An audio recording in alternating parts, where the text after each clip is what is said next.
Donc l'arrivée des bulles de Jones à Camaï 7, c'est l'événement 2022 puisque c'est un produit alors qui a demandé 2 ans de préparation, puisque nous sommes sur une méthode traditionnelle, c'est-à-dire ce qu'on appelle la méthode champenoise. On fait le vin ici à Camaï 7, ce rosé.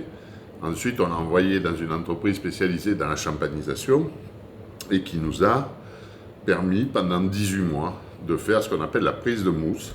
La prise de mousse, c'est quoi? C'est qu'à un moment donné, dans ce vin qui a été fait ici, on va rajouter une liqueur de tirage, on va rajouter des levures et on va fermenter dans la bouteille et obtenir un produit qui donc est ce qu'on appelle un effervescent, puisque nous n'avons pas le droit de parler de champagne, puisque nous sommes dans le champagne, et on va le laisser vieillir pendant plus de 12 mois. Donc il est resté ce qu'on appelle sur latte, et il vient d'arriver aujourd'hui à Camaï 7. Donc la particularité de ce produit, c'est d'être un produit qui est tout en finesse, avec une bulle qui n'a aucune agressivité, et donc nous allons le déboucher. Alors pour le déboucher, bien évidemment, on fait la technique habituelle du champagne, c'est-à-dire qu'on va sortir et enlever le muselet, qui est ici. On va donc défaire doucement le muselet. Pour ouvrir une bouteille d'effervescent, l'important c'est de la tenir à 45 degrés pour éviter que la mousse sorte. Jamais déboucher une bouteille droite, sinon c'est là où on a l'éjection du gaz. Et donc on va tenir la bouteille, le bouchon, et c'est la bouteille qui tourne autour. Vous voyez, comme ça. Voilà. Et c'est à ce moment-là que tout gicle, bien sûr. Non. Vous voyez que là, les bulles montent, mais le fait qu'on ait cet angle à 45 degrés fait que la mousse ne sort pas.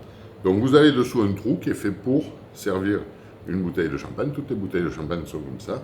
Et la bonne tenue d'une bouteille de champagne, c'est comme ceci.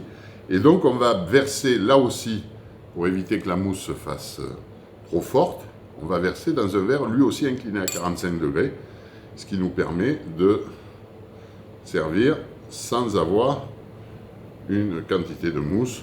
Voilà.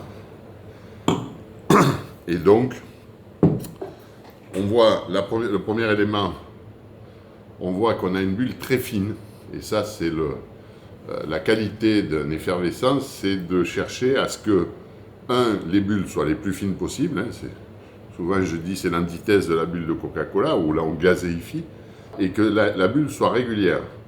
Et on voit là les bulles monter doucement, en chaînette régulière. Ça c'est le signe d'un produit qui a été fait en méthode traditionnelle, par opposition à des produits gazéifiés. En dégustation, on va retrouver la dégustation de tout champagne. C'est-à-dire donc on va commencer par sentir. La couleur, vous voyez qu'on a cherché à faire un rosé très clair, parce que c'est aujourd'hui, je dirais, ce qui nous est demandé par les consommateurs. Donc en nez, on va avoir ces notes. Alors c'est un nez très léger, c'est sûr que les nez ne sont jamais explosifs, mais on est sur un nez de pain grillé, qui est lié au vieillissement et à l'élevage de ce vin sur latte. Et ensuite, bien sûr, on va le mettre en bouche.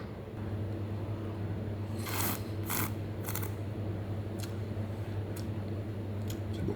Ce qu'on apprécie, moi ce que j'aime dans ce produit, c'est pour ça que j'ai souhaité le faire comme ça, c'est la finesse de sa bulle. C'est-à-dire, on est tout en rondeur, on a des notes légèrement vanille, avec une pointe d'épices, une finesse de bouche, et bien sûr, le côté très frais, puisqu'on est quand même sur un produit qui est tout en fraîcheur, le produit très frais que l'on a, qui va vous donner cette sensation de plaisir que l'on peut prendre quand on goûte un effervescent. Et je bois.